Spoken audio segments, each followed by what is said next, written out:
Well, my name is Karan. I'm originally from Pune, but I live in Bhimtal, Nainital district now. And I got into the outdoors almost, I think it's been more than 20 something years that I've been working in outdoor business. And, Wow. but, that means I started when I was, I think, 15 or so. But, like in those days, it was not possible to like really, it was not considered a career. Mhm. So Mhm. I worked in a newspaper for a while. I worked as in a TV channel for a while, and then I decided to come back to outdoors. And slowly, if you want to stay in outdoor business, you have to make money also. Yeah. Right. Mhm. So then that's how I became a mountain guide, and I started with Stoke Kangri in Ladakh. And since then, I've guided quite a lot of treks, a few expeditions here and there, mostly alpine climbing. So Mhm. I live in Bhimtal with my dog, and yeah, that's pretty much it. Yeah, ice Nice, climbing man. is what I've been doing a lot for Yeah. the last few years. That's like what I Mhm. really really enjoy doing, and it's compatible with mountain guiding, because in the season you have to work, so it's difficult to get Right. time off to do expeditions. Yeah, but ice climbing is off season activity. So it's Mm. like a nice, like skiing. It's a good thing to do. Yeah. Yeah, for So sure, for yeah, sure. that's me. Yeah. So I just wanted to, I guess, I'd be really interested to know your journey because you started pretty early, as you said, at the age of 15. So, and I'm sure back then there weren't much people who were doing these things, or people you could get in touch with who could tell you where to start from, what to do.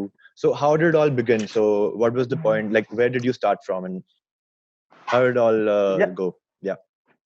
Well, I originally started as a trekker, and Hmm. in India, often you see that people come from trekking to mountaineering, Right. as opposed to in the West where people come from rock climbing to mountaineering. Although that's changing now, but I started as a trekker.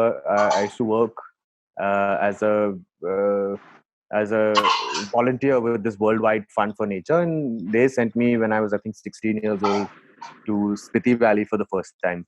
So that really kind of got me hooked onto big mountains in a sense. And since then, I've always had that dream to go keep going back, and I would keep figuring out ways to go back. And Pune is quite a outdoorsy city. We used to do, in fact, a lot of mountain biking at that time, and we had the first mountain biking team, and some of them are still doing pretty well. And there's also a lot of rock climbing in Pune. Pune is we've got a lot of rock, so I picked up rock climbing also in Pune. Then of course when I started working, I kind of like everything slipped. Like when you start working, that becomes the focus of your life. So I wasn't climbing, I was doing any, other than gym, I wasn't doing any fitness activity. Yeah. So after that, like for some reason or the other, I decided to take a break, and kind of, it was supposed to be a 1 year break, and I think that's been like 15 years since I took that break. But I traveled around the country quite a bit, just exploring.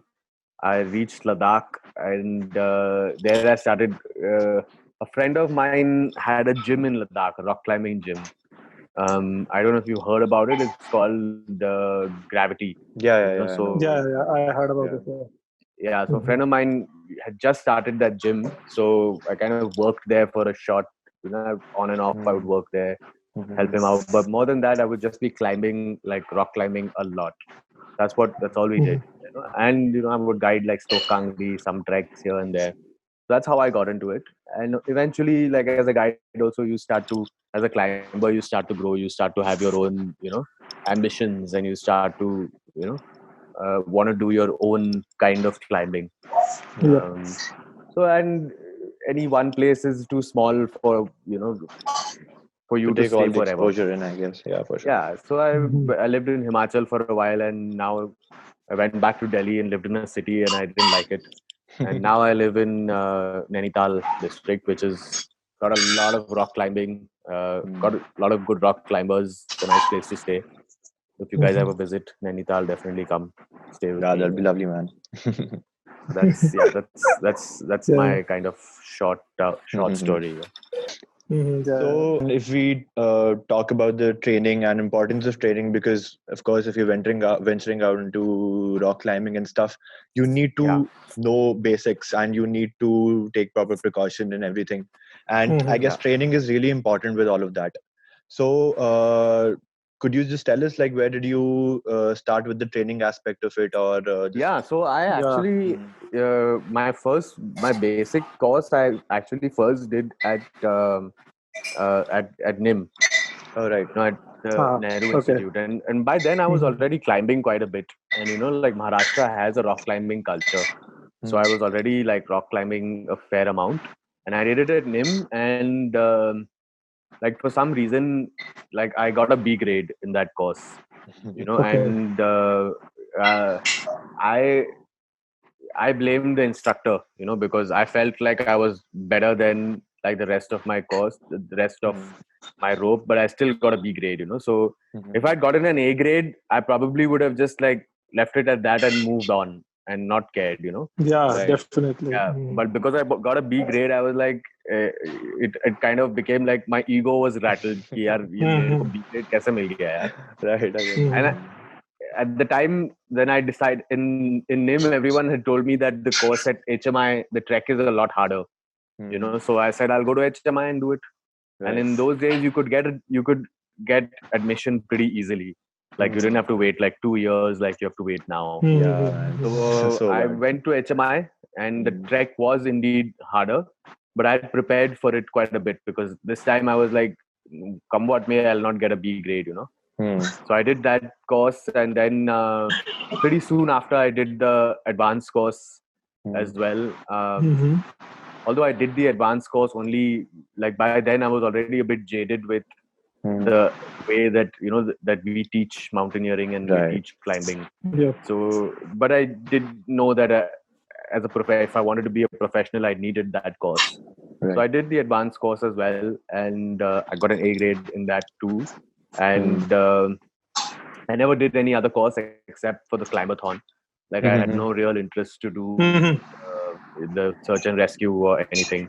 Because I just didn't agree with the way that it was being taught. Of course. And I can in agree fact, with that. I remember, I don't know if they do it now, but in those days, at the end of the course, there would be an interview. Like you would have a one-on-one interview with the principal of the course. Yeah, they do. I don't know. Still we they had have that. these kind of Yeah, we had that. interviews. Yeah. And the principal, in fact, Colonel Thapa, and he said, "What do you want to do climbing?" I said, "I want to be an alpine climber." And he looked at me and he said, "Indians can't do that because it's just like Wow. foreigners are much stronger." And I was like, "Okay, fine, but like, I guess I stuck to it." And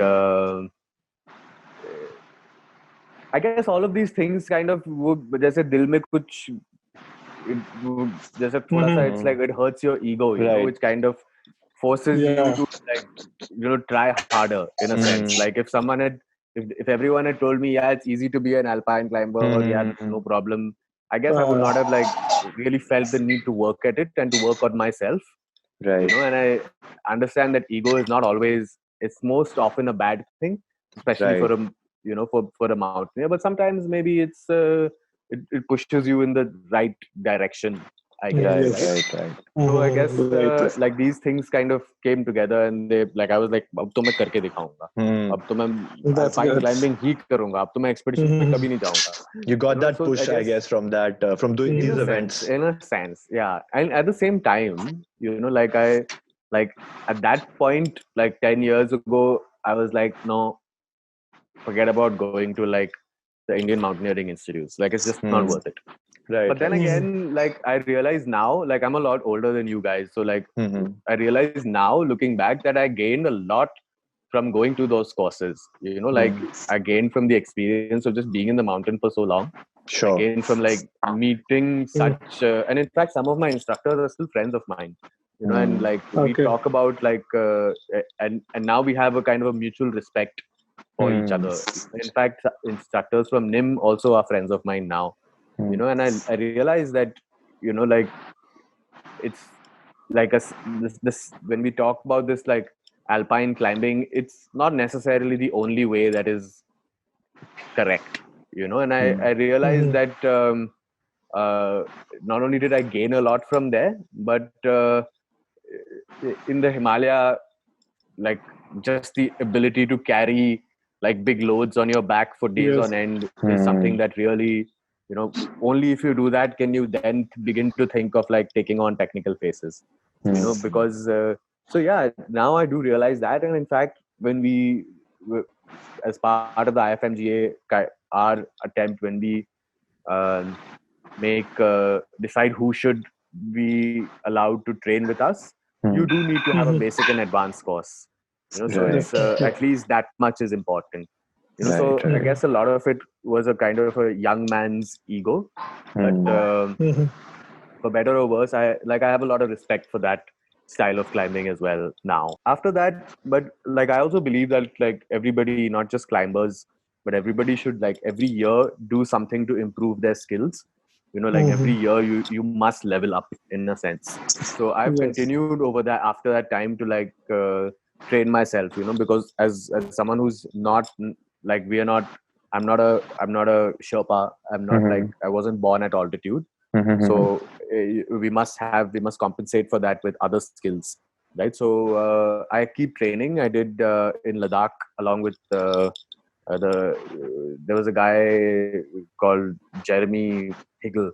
In fact, he trained a lot of the climbers in Ladakh, and I did a single pitch instructor course with him, and I kept training, I kept learning. I did wilderness first aid, I did different courses. I eventually I joined the American Mountain Guide Association, and I did I started on their courses. I did a avalanche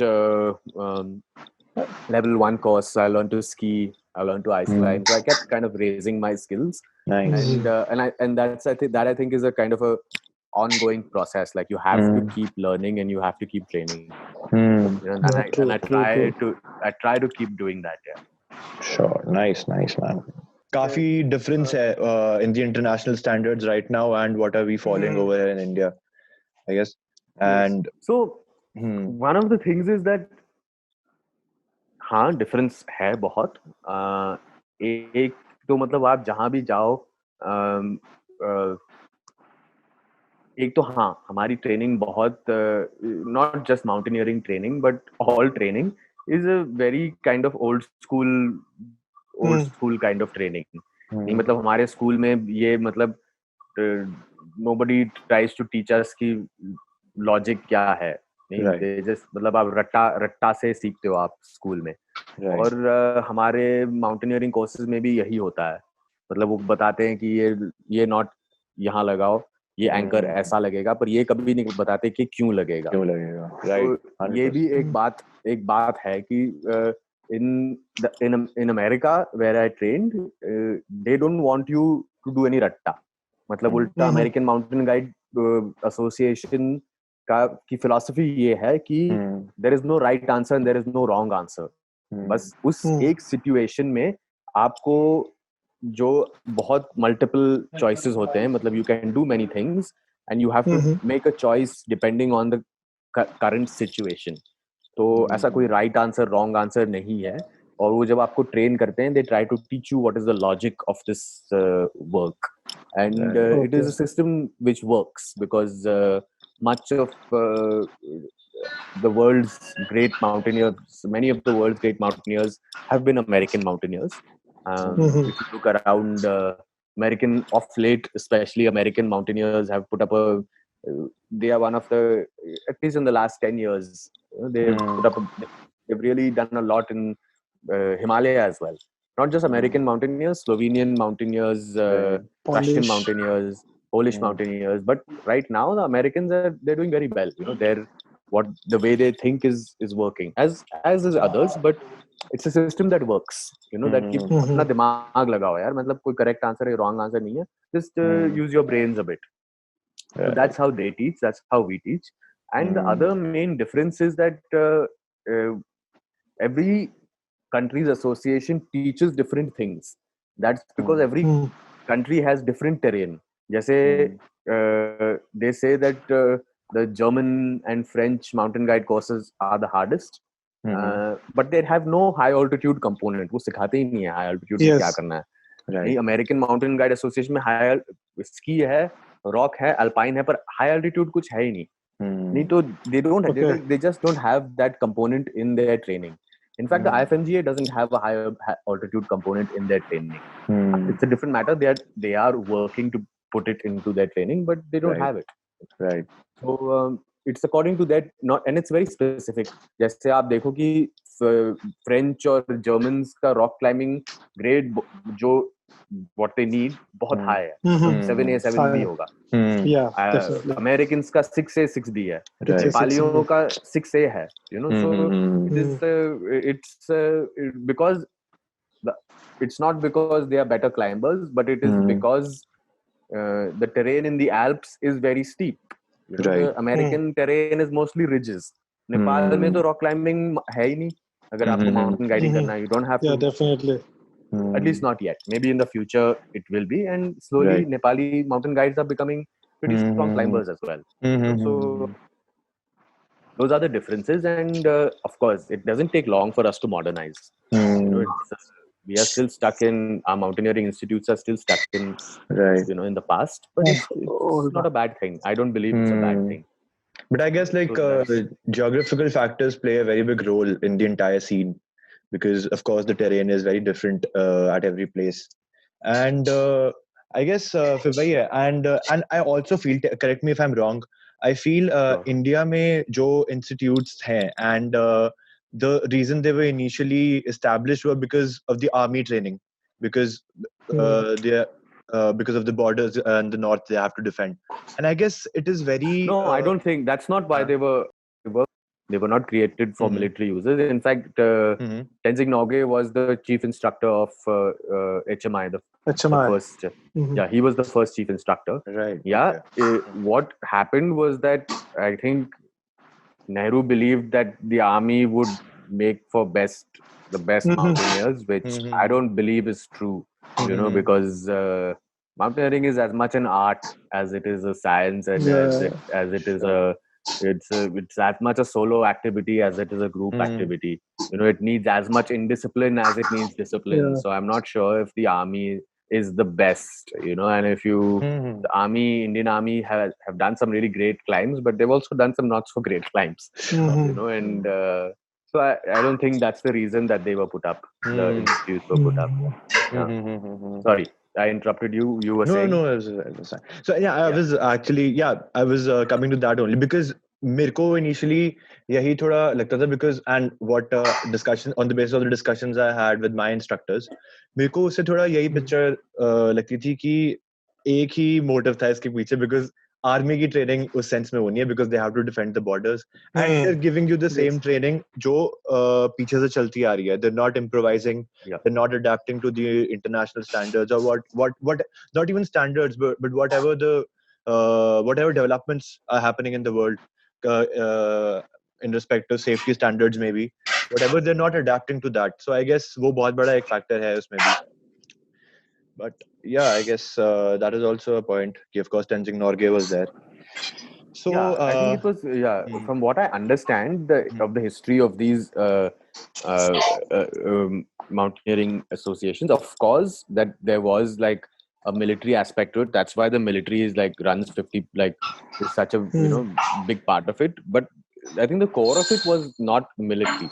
It was to like give mountaineering a boost or something. I don't really know. I might be wrong, but I think that it was a mix of both. All right. So I actually wanted to. I'm just going a bit off topic because I actually really like talking about this. And when it comes to adventure, fear is a thing that people, I don't know, usually like to talk about. Maybe they don't like to talk about, but it plays a very big role. क्योंकि डर सबको लगता है, ऐसा कोई नहीं है जिसको डर नहीं लगता. So किसी को कम, किसी को ज्यादा. what are your thoughts about it? I really want to know because you've been in the game since 20 years now. So how do you deal with fear? And what is fear to you? Well, I think you're like hit the nail right on the head. You know, like if there was no fear, then uh, you could do anything you wanted, really. And as a climber, I guess that like I struggle with fear quite a lot. Like many times on many ice climbs, it's so much that I just like freeze and I can't do anything else. You know, मतलब मैं screw लगा के मैं वहीं बैठ जाता हूँ and I'm like अब हो गया मेरा, आज मैं तो घर जा रहा हूँ. बहुत बार होता है, and it's because and in fact ice climbing is the perfect place to understand fear, because ice climbing itself is not hard. Like the activity itself is not hard. Matlab, the hardest ice climb that you can be on in India is, if you, let's say if you are a 6A 6B climber, you can climb it, but everything else around it is hard. You know, like the ice is, you're climbing ice, it's vertical, you know, it's cold, and you're scared of falling because you can't fall on ice. Right. You know, so really ice climbing is about fear management. You know, and the moment you are above a piece of protection, fear sets in, right? So definitely, like I've struggled a lot with fear. In fact, I think it's my largest like limiting factor as a climber. You know, so how do I deal with it? How have I dealt with it? Many ways. I think that like people say you can use meditation to deal with it. I'm not sure what that means, but I've tried. But what really helped me, and what's helping me even now, is climbing lead. You know, just being saying, hey, I will, you know, मैं lead पे ही जाऊंगा. Get used to falling. Get used to being above the bolt. Get used to being above protection, and just kind of go get it into your mind. नहीं कि गिरो तो गिरो. ठीक है, bolt है, screw है, तो क्या होगा, थोड़ा सा लग जाएगा, और कुछ नहीं. So basically, fear ko, yeah, just continue. Sorry. Yeah, and of course, like a big part of fear is just like knowing yourself. मतलब आपको पता है कि ये मेरे से हो जाएगा. मतलब आप रोड पे भी चलते हो, रोड पे भी ट्रैफिक होता है, लेकिन आपको पता है कि यार मैं ये कर पाऊंगा, गाड़ी आ रही है, मैं भाग के क्रॉस कर लूंगा, डर नहीं लगता. नहीं, पर उसी सिचुएशन में अगर कोई गांव से आए जिसने कभी रोड देखा ही नहीं है, जब वो क्रॉस करेगा उसकी तो फट जाएगी, वो तो कर नहीं पाएगा. लेकिन आपकी खुद की नॉलेज, जो आपने 1000 बार रोड क्रॉस किया है, तो आपको डर नहीं लगता. तो to train yourself and to know yourself. जैसे अगर मैं कहीं क्लाइंब पे जाऊं और कोई कहे मुझसे कि ये 5C क्लाइंब है, तो मैं तो आराम से कर दूंगा. मुझे तो कोई डर नहीं लगेगा. मैं तो, तुम जितने भी रन आउट लेके मैं आराम से चढ़ दूंगा. लेकिन अगर कोई कहे कि ये क्लाइंब 6C या 7A है, तो तब तो मैं डर जाऊंगा ना कि यार ये तो मेरे लिमिट पे है. अगर कोई कहेगा कि ये 8A है, तो मैं तो कर ही नहीं पाऊंगा. मुझे पता है ना, I know my ability. So that is also you know, like once you know your own abilities, that also helps you to deal with your fear, I guess. So there's many things. I read that some people just don't have fear. Yeah. Fear is caused by there's the part of your brain called the amygdala. Yeah. And some people who've injured this part of the brain, they don't have fear. I guess I saw this in Free Solo, if I'm not wrong. Maybe. I think so. I guess Alex has something like, I don't know. I can't remember properly, but yeah, I guess I heard something like that over there. But I guess if that works out for him, I guess that's pretty cool, man. Anyway, I know, right? If you can play around with fear like that, so yeah, I guess that's pretty cool. But I guess fear is also then a state of mind, because you play according to your skill set, and if you don't know, if you know that you are not capable of doing this, then automatically fear comes into play. Yeah. And I guess that's a pretty good approach about it then कि आ जाओ face to face मैदान में. जो लोग, मतलब कई बार ऐसा होता है कि जब हमारे पास नॉलेज होती है, then like when we have knowledge and we know that we are going to do this, so knowledge से पहले हमें ज्यादा डर लगता है नहीं लगता, but knowledge gain करने के बाद में हमें डर लगता है. But at the same point of time, I know that the knowledge is the key of the like to deal with your fear, right? Yeah. So do you feel कि यार जब पहले मैंने मतलब आपके पास इतना एक्सपीरियंस नहीं था या फिर इतने कोर्सेज का एक्सपीरियंस नहीं था तब क्लाइम करता था और अब मैं क्लाइम करता हूँ, so there is something different like fear wise और to deal your fear जब आप ग्राउंड पे हो, ऑन ग्राउंड पे हो, सो वो मैं पूछना चाह रहा था. तो ये भी एक बात है कि फियर जो है वो एक वैलिड चीज भी होती है. वो फियर मतलब इट इज नॉट एब्सोल्युटली कोई गलत बात नहीं है. फियर अच्छी बात है. मतलब मरने का जो डर हो तो वो कई बार अच्छी बात होती है. जैसे आपने जो बात कही है कि पहले जब नॉलेज नहीं था मुझे डर नहीं लगता था, अब जब नॉलेज है तो डर लगता है. ये अच्छी बात है. मान लो आप जब मुझे कुछ नॉलेज नहीं था, मैं कितनी बार ऐसे स्लोप्स पे गया हूँ जो मैं नीचे से देख के ही मैं कहूंगा कि यार मैं तो यार ये स्लोप अवलांच है, मैं तो जाऊंगा ही नहीं. तो I think it's a good thing. अगर मैं गया नहीं इस स्लोप पे तो मैं मरूंगा ही नहीं. राइट. नहीं तो but I am able to make a informed choice कि अब मैंने सीखा है.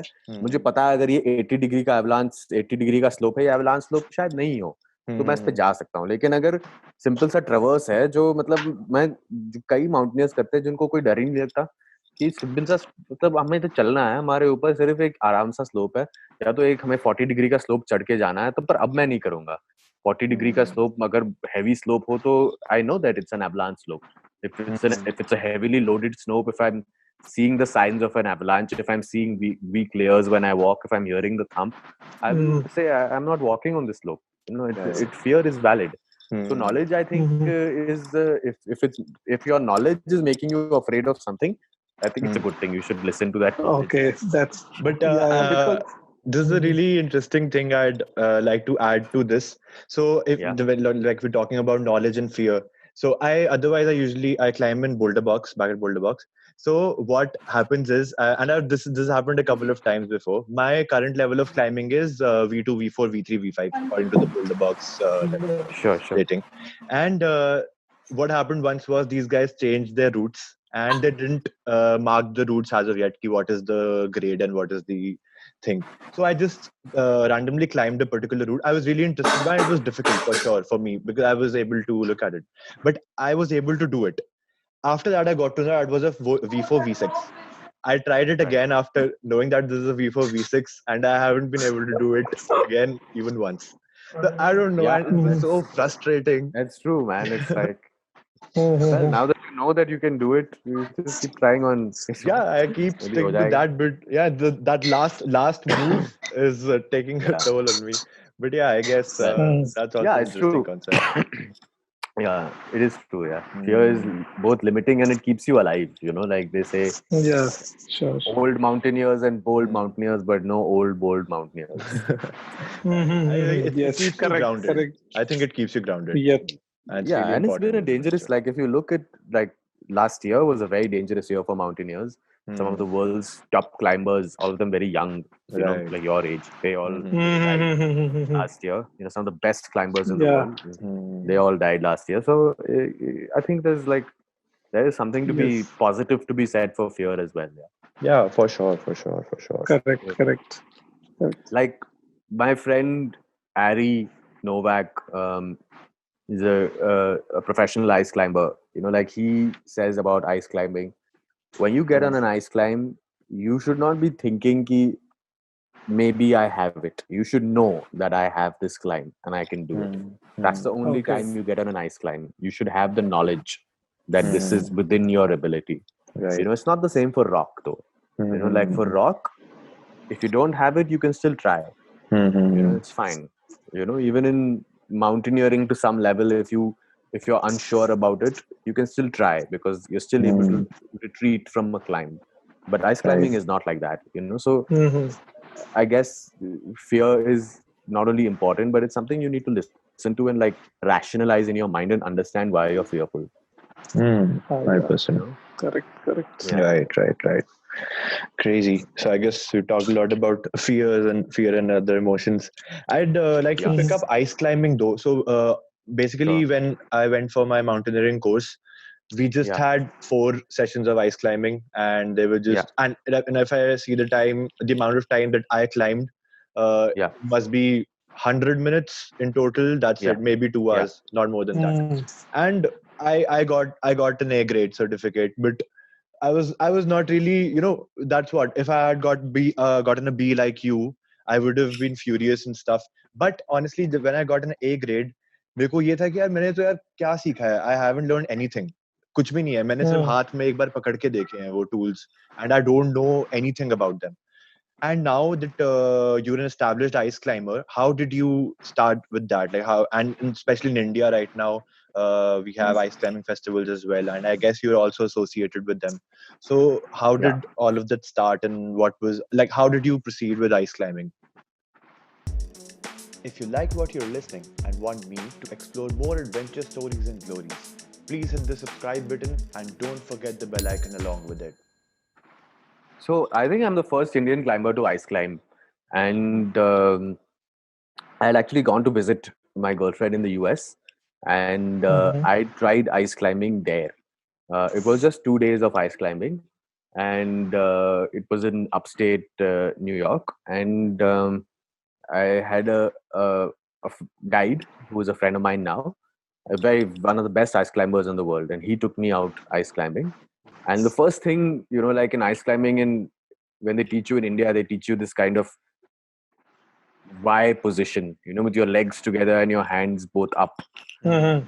The first thing he said is it doesn't work in like in climbing hard ice. Fair. What you need is a kind of a inverted Y with your legs spread and your arms, like we keep our Right, yeah. hands in one line. So also he introduced me to the equipment. What you used in your course was probably not tools, but they were probably ice axes. They were Yeah. not ice Yes. tools. Yeah, What we ice use axes. are ice tools. He introduced me to the crampons. We don't use the points that we have are not horizontal points, but vertical points. So if you look at Vertical our points. crampons, in fact, I don't even use, most ice climbers don't have 2 points they have only 1 point, one vertical point. Okay. It's like an ice axe, but on your foot. Oh, right. So that Okay. changes, the equipment changes, Mhm. the ice screws change everything. The ice screws that you guys have used, matlab, if you try to place those screws hanging from one hand and you're trying to place that screw, matlab, you'll fall before that screw. But modern ice screws are very, very, they have this little handle, so they go in very Yeah. quick. It's possible to place them very Yes. fast. So that was what I learned there, and I came back and I was like, यार ये तो India में भी कर सकते हैं, India में भी कहीं होगा ice. I thought, I was like, कहाँ होगा यार ice? मैंने सोचा पता नहीं, पर स्पीति में जरूर होगा, स्पीति हम जा भी सकते हैं. So my friend Bharat Bhushan and Prerna, we Yeah. 3 of us went and we found an ice fall and we started climbing. And at that point we couldn't climb much, मतलब हमें कुछ पता ही नहीं था. We didn't have shoes. We were sharing boots two boots between 3 people. So we were like, yeah, sharing tools. We were sharing, rope ठीक से नहीं था. So but over time, like we got better. Bharat spent a lot of time there. Prerna got really strong. Other ice climbers came onto the scene. It kept growing. People started ice climbing on their own, having nothing to do with us. So and that's how it happens usually. It's not one person's idea or one person's initiative. Different people have the same idea at the same time. So that's how it started. And I think a couple of years ago, we all decided that we would do an ice fest. And that was Pitidhar Ice Fest. And that was 2 years ago. It happened this year as well. Although this year I wasn't, I worked, I was associated with the fest, and I did kind of, I was working for the festival, but I wanted to focus on my own climbing. So with my own team, I was there. Right. And then the same team and we went to Nubra, and we started climbing in Nubra. we started doing new climbs in Nubra Valley, and in fact, we plan to have a nice fest in Nubra Valley next season. Yeah, I saw about That's that on the Good. live session. Yeah. Yeah, so I'm not sure exactly how it'll go down, but yeah, let's see. I mean, I'm not sure how it'll happen with coronavirus. Yeah, man. देखते हैं. That's the देखते plan. क्या होता है आगे. But yeah. Yeah, that's the plan. Sahi. Yeah. So when did this happen? Like when was the first time? Like you mentioned, you three guys you went. So when was this? I think it's been 7 years now. Pretty 7 long. years. Okay. 6 or 7 years. I'm not sure exactly, but it's been that much time. Yeah. Nice. Yeah. Nice. So we've been climbing regularly since then, and since then I've climbed across. I spent time in the US climbing. I've climbed in a few different parts of the US. So I mean, I've climbed quite a bit of ice by now. So, like, if I ask you, like, how do you identify yourself, like, as a mountaineer, or more like as a mountaineer, or like an alpine ice climber? Like, how do you make that? I still see myself as an alpine climber. I don't see myself as. I think that's a trick question because alpine climbers are also mountaineers. I'm just curious, man, because honestly, I see myself, yeah, but I understand what you're seeing and what you're saying. And I think that, like, it's actually a good question because why did I start ice climbing? Is because I believe that by learning ice climbing, we can become far better alpine climbers. Right. Like I think that Indian mountaineers, they mostly take these very walking lines up mountains, Right. where you Yes. essentially walk up a mountain. And that means that the reason they take these walking lines is because they can't take the steep lines because it's not in their climbing ability. Yeah. And by taking walking lines are usually much longer. So you are exposed to the dangers of the mountain for much longer. Right. Much You longer period of time. generally are in more dangerous terrain, as we talked about. You are more often in avalanche terrain. Right. Vertical terrain is not as often avalanche terrain. And to be honest, it's like aesthetically speaking, I want to climb steep lines. I'm not really interested in long walking lines to the tops of peaks. That Right. like guided lines don't really interest me as much. So I think that ice climbing and rock climbing. I also do a lot of rock climbing. I'm not a very good rock climber. Actually, I'm not even a very good ice climber. But as Indian ice climbers go, because there's so few of us, I guess I'm more amongst the top levels of it. But in rock climbing, there's a lot more climbers. So you never will hear about any of my rock climbing because there's so many better climbers than me. Right. But rock climbing and ice climbing makes you a better mountaineer. For sure. And you look at the best mountaineers in the world, the best alpine climbers, they're all good rock climbers and all good ice. Yes. Yes. That's just how it is. I guess mountaineering is one coin, and rock climbing and ice climbing are on the both the sides. I think that these are all like subsets of mountaineering. Ice climb, like to climb a peak, you have to do a little bit of all of this. You have to rock climb, you have to ice climb, you have to walk, you have to carry loads. Right. You have to do like you may be like climbing on this route which is walking, but then suddenly you come to like a 10-foot boulder problem, which will turn a lot of climbers back because they're just not able to pull a hard move. Right. So it's like they are all like, for me, I don't see any difference between like in fact, this is an Indian kind of mindset to say that rock climbers and mountaineers are different. Like I don't believe it. I think that rock climbing is the core of mountaineering. And it's you can only be a good mountaineer, a good climber, if you're a good rock climber. For sure. Or let's put it this way, that being a good rock climber will make you a good mountaineer. You can also be a good mountaineer in other There can be other ways to become a good mountaineer, but being a good rock climber will definitely make you a good mountaineer. Sure. So because altitude is the easiest thing to learn. Let's put I it guess that way.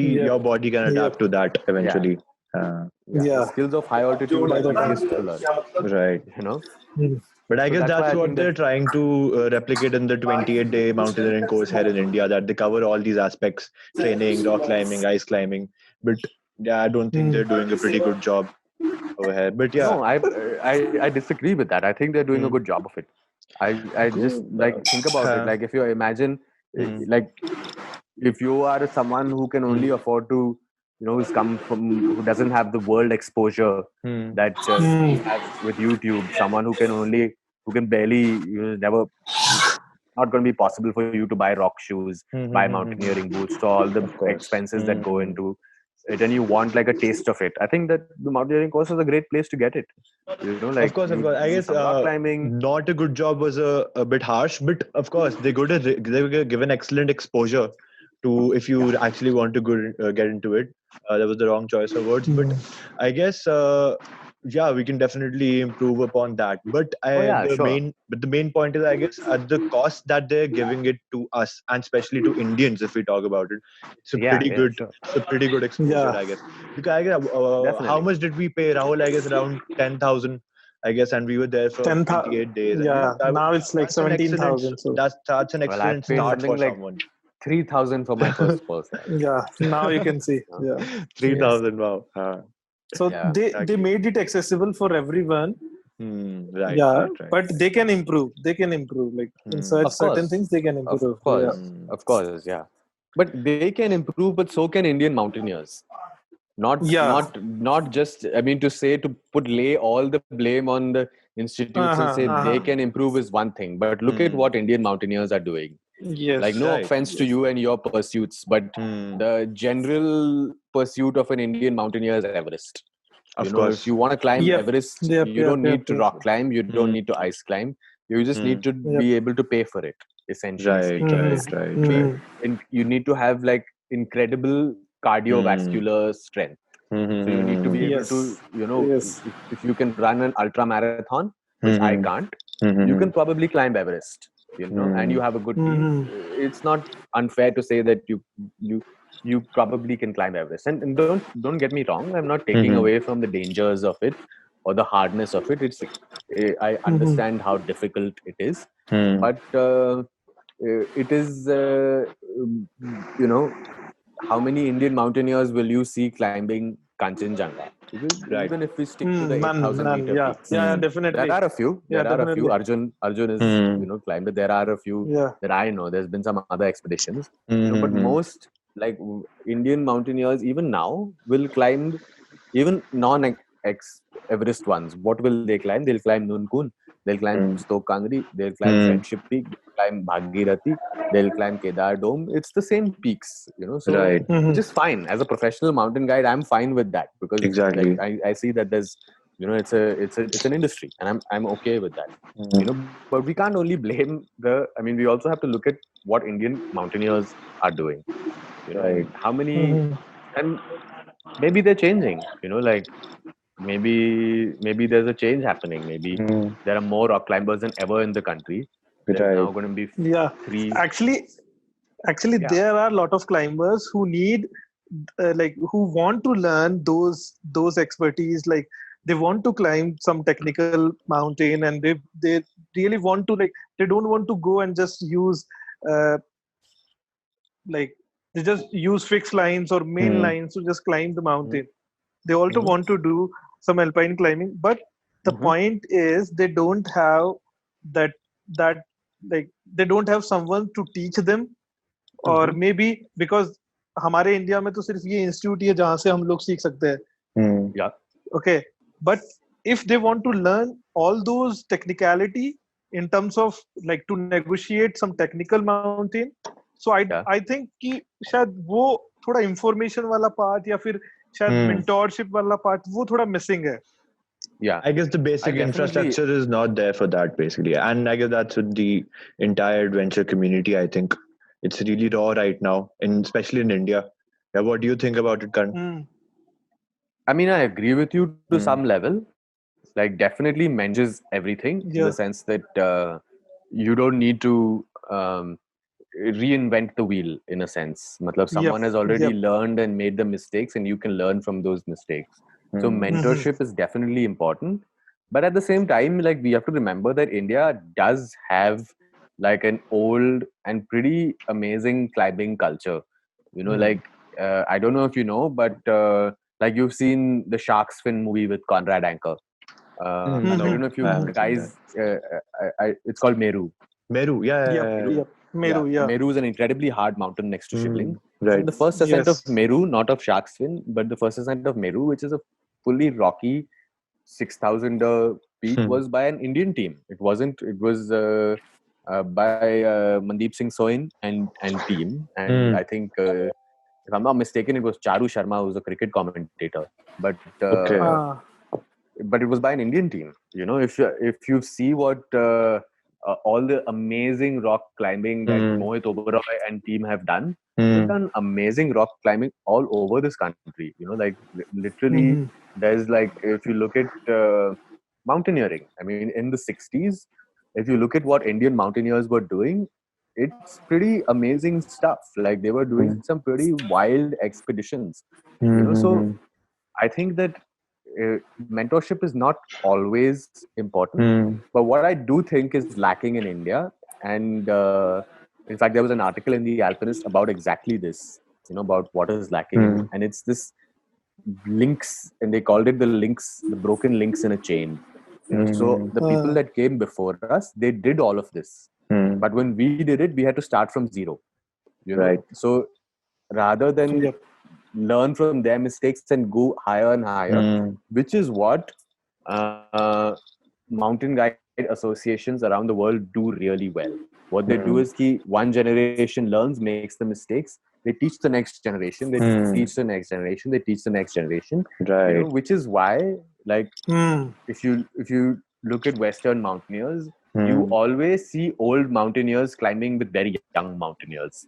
So Right. Conrad Yep. Anker's partners Yes. are extremely young. Yes. Yeah. Like, that's not something you see in India. Yeah. In India, you see Yeah. young David mountaineers Lama and all. or Yeah. old mountaineers. Yeah. You Yeah. don't see this age mixing, So Right. you're right that mentorship is definitely extremely important. But I think that there's other ways to learn. I mean, you don't have to Yep. get out and climb the north face of Shivling.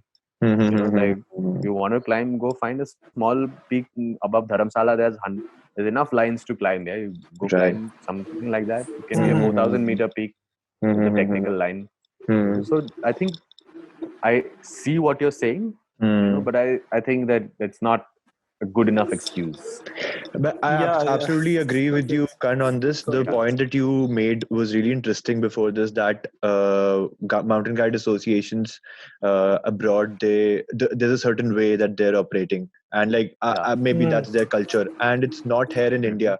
And it is not good for the community at all, I'd say. So what do you think? Like, what was the reason behind it? Or like, what is the main thing? And how can we improve it? Like, what do you have to say about that? I mean, how do you mean? What do you mean? How can we improve So it? As in, are you talking about the like the business aspect of it, or are you talking about, like, just as mountaineers, how can we the improve the scene? culture aspect of it. Culture. Yes. I don't know. I mean, that's a good question. Like, I'm not sure what we can do to improve it as such. But let me tell you what I would like to see Indian climbers do. Understand where the world mountaineering community is, and to kind of look for objectives, technical objectives. Like, I would Yeah. like to look beyond this, like, idea that Everest is everything, or that Elbrus or the seven summits. While I think it's a worthy objective, and it's something that I've also considered, and not only me, but like some extremely talented mountaineers all over the world. Like, it's a beautiful objective to have. So I'm not taking that away from anyone, but I'd like to see, like, I think that we need to get out and start climbing our own mountains. essentially is what I'm saying. So I think we have, if I'm not mistaken, 1,400, 6,000 meter mountains. Yep. And if I'm not mistaken, we have a few hundred 7,000 meter mountains, and we have one 8,000 meter mountain. Yeah. So Yep. in these mountains, most of them have unclimbed faces, and a large number of them are still unclimbed. So why don't we, as a mountaineering community, start climbing our own mountains in a Right. sense? And it doesn't need to be, like I said, it doesn't need to be 7,000 meter peaks. It doesn't need to be 6,000 Yeah. meter peaks. It can be rock faces in the Sahyadris. It can be, boulders in Goa. And these are things people are doing. Right. Like Tuhin is climbing in Goa. Like people in the Sahyadris are constantly doing new stuff. Like rock climbers in Delhi are climbing like boulders in the middle of Delhi that no one's climbed before. Yep. Exactly. Yeah. So why don't we climb our own mountains? Like if we are to climb something, why aren't they our own mountains? Why aren't we putting up Yes. first ascents on our own mountains? And that's something I'd like to see in our climbing community. Because I'm of the strong belief that, like, we live in a, sorry to make this a bit heavy, but we live in a post-colonial climbing culture. Yeah. So everything that we, when we look to our mountains, and and not just our mountains, like the Nepalis that are my friends. I consider them my, the Sherpas that I work with, I consider them my, they're just like us. They're exactly, they have the same history. But when we look at all of our mountains, the names on them are not Indian names or Nepali names. They are Western names. Westerners So, name. Yep. Right. Yeah. how do we put our own name in the history of our own mountains? Is by climbing first ascents.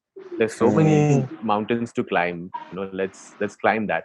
And Right. I'll tell you that the skills needed to climb our mountains are, we need to be technical climbers. There's no two ways about that. Because if you want to put up a first ascent in, let's say, on the Gangotri Glacier or in that whole Gangotri region, the only way to put up a first ascent is to climb a steep wall. Yeah. You can, if you're looking for a walking route, maybe you will find it on Zemu Peak, which is like somewhere in the middle of nowhere, or some peak in Arunachal that like takes 1 month to reach. You'll find a walking route. But other than that, if you want to climb, in anywhere, if you want to climb in Kishtwar, if you want to climb Right. in Zanskar, you need to climb steep. It's not that difficult. It just needs a little bit of like commitment. It's possible for everybody. Yep. I guess people are So not that's what I- exploring. They're just following what the people before them were doing, and they're just going for the I same. don't know. You tell me. I You are think the I young think guy. that is You happening. tell me. I think that is happening. Yeah, actually same चीज है because लोगों को explore ही नहीं करना है, उनको पता भी नहीं है कि उनको करना क्या है एक्चुअली. लाइक मैं अगर मेरा खुद का एग्जांपल है, so I chose 7th summit because I thought कि यार वही चीज अच्छी है जो सबसे अच्छी मैं कर सकता हूँ क्या. हाँ ठीक है. और बट फिर नाउ डेज आई रियलाइज कि यार लोग हमारे खुद के इंडियंस माउंटेनियर्स जो हैं वो इंडिया में एक्सप्लोर कर रहे हैं, टेक्निकल क्लाइम्स कर रहे हैं. And after like doing my basic और एडवांस आई स्टिल फील कि यार मुझे और भी चीजें सीखनी है, और भी टेक्निकलिटी सीखनी है, और इंडियन माउंटेन्स को ही क्लाइम करना है पहले रादर देन बाहर जाने से पहले. क्योंकि अभी भी अगर हम लोग कभी कभी ये सोचते हैं कि यार अगर एवरेस्ट, मैं अगर कहीं भी देखता हूँ कि एवरेस्ट कोई विंटर में कर रहा है, या फिर आमा डबलम कोई विंटर में कर रहा है, या फिर समर्स में कर रहा है, या पोस्ट मानसून में कर रहा है, और वो टेक्निकल क्लाइम कर रहा है, सो उसमें कभी मेरे को कोई इंडियन दिखता ही नहीं है. इंडियन कोई है ही नहीं India.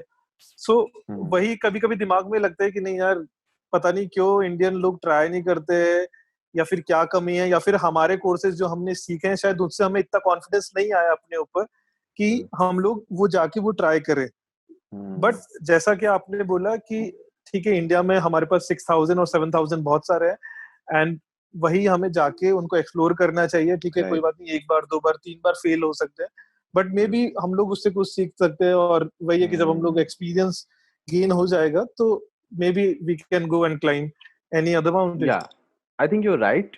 And I also like to look at, when I see ki why is something happening, I like to look at the structural factors. मतलब हाँ, श्योर हम जा तो सकते हैं, मतलब लोग एक्सप्लोर क्यों नहीं कर रहे हैं? क्योंकि सिंपल सी बात है, आपको इन पीक्स पे एक्सप्लोर करना है तो आपको पैसा भी तो चाहिए, आपको गियर भी तो दैट इज चाहिए. Also a point. आप यस, एवरेस्ट डेफिनेटली. जाओगे तो आपको स्पॉन्सरशिप तो मिल ही जाएगी कहीं ना कहीं से. नहीं, आप पर अगर आपको किसी अनक्लाइम्ड ऑब्सक्योर से 6000 मीटर पीक पे जाना है, सैरो किश्तवाड़, इसकी स्पॉन्सरशिप कहाँ से मिलेगी? आपको जूते कहाँ से मिलेंगे? Right. You need Yeah.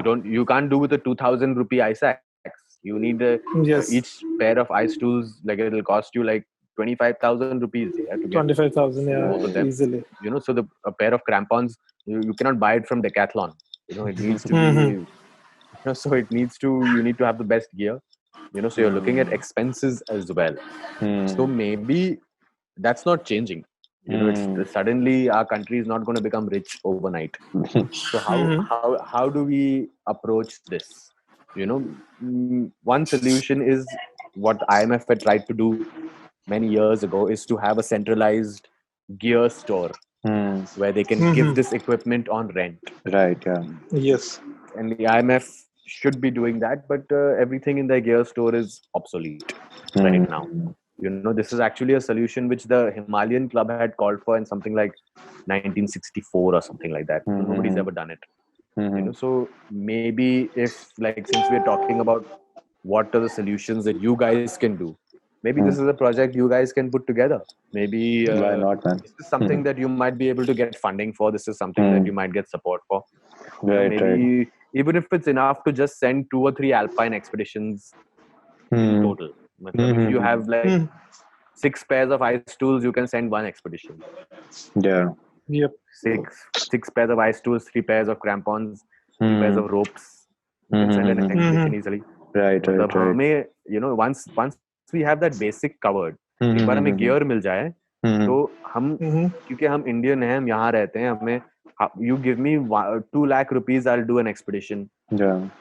Yeah. To unclimb 6,000. You know, I don't need, if you say we want to go to Everest, you need really, I don't even know how much it costs. It's too much, whatever it is. Yes. Yeah. Yeah. But 2 lakh is all you need to do an expedition here. And in fact, we've done expeditions for much cheaper. क्योंकि हमारे पास सामान आ गया है already ना, तो इसलिए हम कर सकते हैं. अगर आप पास सामान नहीं है तो अब तो आपको 10 लाख चाहिए. तो 10 लाख भी नहीं, 3-4 लाख, ठीक है. तो 2 लाख का इन्वेस्टमेंट तो पहले से ही है, तो कोई इंडियन क्लाइंबर कर नहीं सकता ना. तो if we can get rid of that, right, then I think that we can enable many climbers to, you know, do what we are talking about. Correct. You are the young guys, so maybe it's a project for you. Maybe yeah, why not? Yeah. I guess I want to talk about this now because you've been doing something about it, and I guess it's about time. So IFMGA, like your Instagram bio says that you want to get it, you want to get India listed in the IFMGA. So what about it? So what is happening, and what all things have you been doing for that? Well, we started training last year. Last year was when we had our first training, in the beginning of last year. And this training we had with a few NNMGA guides, that's Nepal National Mountain Guide Association. We founded an association. We talked to you know, the IMF, and IMF has actually been extremely supportive, you know, because they also see the need for it. This winter we trained together on ice. So we trained in Spiti Valley, and then as our team went to climb in the Nubra Valley. So, you know, it's something that we've constantly been working on. It's a long journey, you know, and with this coronavirus thing happening, I'm not sure how much it's been, you know, has been added to the time. But so essentially what we need to do is to put together a team of 20 mountain guides Okay. who can then Okay. appear for an IFMGA test. And the majority of these mountain guides must pass that test. Not Okay. all, but just the majority must Mhm. pass that test, Mhm. and they become aspirant international guides. And once they Okay. become aspirant international mountain guides, Hmm. then the IFMGA helps with training, and they can go on to become full mountain guides. Hmm. And in our job also is to develop a curriculum, because the curriculum has to be developed for our terrain, right? Mhm. Like depending what is, where are we climbing, that's the terrain that we want to climb on. So Right. we also need to develop the curriculum, and it's something that we are working on pretty, I wouldn't say we work on it a lot, because Mhm. as professional guides, most of the year season we are out guiding. Yeah. Yeah. So I don't know. Let's see. It's something. I mean, maybe this coronavirus is it's given us some time to think about it, to work about it, Yeah, for sure. work on it. Okay, that's So good. this is what we've been working on. Nice. And like, Mm. what do you, and like, if we be really optimistic about it, what do you think, by when can India like get recognized with the IFMGA, or like, because I don't know how long would the entire process take, and how everything works about it. So what do you think? What are your expectations and assumptions about it? So it's a really long process, in the sense that it's not just about training, but there's also a lot of political. I mean, we are talking about international, like countries dealing with other countries. So it's not just people dealing with people, but countries dealing with countries. So there's a lot of hoops to jump through. I think 7 to 10 years is a decent amount of time to look at in total. We have set us a target to be ready for an assessment within 2 years. Okay. So that's the target that our team has set for ourselves, Okay. and it's something that we are confident of reaching. After that, what happens? There's a lot more in the kind of lot more. I don't know what the word is, but a lot more things that contribute to what actually happens. So Okay. yeah, that's the timeline that we're looking at. Yeah. Nice, nice. So Okay. sorry, but in fact, once a country, so Nepal is still what they call a provisional country. So what happens is, once you get accepted into the IFMGA, there's a 5-year waiting period before you can get confirmed. So Confirm. Okay. it takes a lot of time. Like, time is something. But then again, if you want to take your country into somewhere, you do have to commit your life to it. That's the only thing to Yeah, it. Yeah. Yeah, for sure. definitely. Nice, man. I guess that's a worthy project to have, and Thank you. for a country, Thank man. you. Absolutely, absolutely. Thank you. So I guess now everyone's stuck because of Corona. So you must have any projects in mind which you were going to, or maybe which got postponed. Enough come. I do have projects. Sorry. I do have projects. Yeah. So what are you Of planning next? course. I really want to know. It's so interesting. I've got a link up in the Kishtwar. So I'd like to link two peaks, two 6,000ers. I found a ridge that goes between them. Wow. So I'd like to link this peak. I recently saw a talk by Anindya Mukherjee, and he introduced me to this peak called the Zemu Peak, which I think is one of the highest unclimbed peaks. I'm wondering how I can put together an expedition for that. Nice. Nice. Me and my friends have some my team. We have some projects in Zanskar. So Zanskar is a very, very beautiful region. For sure. And maybe we would have been worked on it more if this coronavirus thing hadn't happened. And there's some 6,000ers in Nubra that I really want to get on. So I don't know if anything will happen this year. Yeah. But let's see. My expectations What are are your- 12 to 18 months. I don't know. Yeah. What are your objectives? Nothing. So I was just working on my startup. It's an adventure startup by the name of Ever Outdoor. And Okay. like we're tying up with institutes and freelancers who are providing adventure sport courses all throughout India. And like Alright. we've identified around 15, 16 adventure sports and like a lot of institutes who provide these courses. But these guys don't have visibility, of course, in India. Like not much people don't know about them. So we're just trying to create a platform and uplift all of them. And let's see how that Cool. goes. So I guess that's a long project. So we're working on that. And I just went for my skiing course before the lockdown. So I Nice. still have outdoor reserves in my body, I guess. But yeah, I wanted to go for paragliding in April, but that completely got cancelled. Oh, Of course. sure. If you could just give a message out there for aspiring adventurers and mountaineers of India, like how to proceed with it. If someone wants to be out there, wants to pursue adventure, wants to pursue As a things outside career? the real, yeah, as a career, as like professional. Yeah, career wise, like as a mountaineer guide, yeah. Okay, sure. So I think that pursuing a career in adventure in India is extremely difficult, because essentially because of the financial reasons. It doesn't pay very well, and it takes a lot of effort in many ways. So I think that one of the ways, if we want to like make this a career, we've got to start thinking out of the box.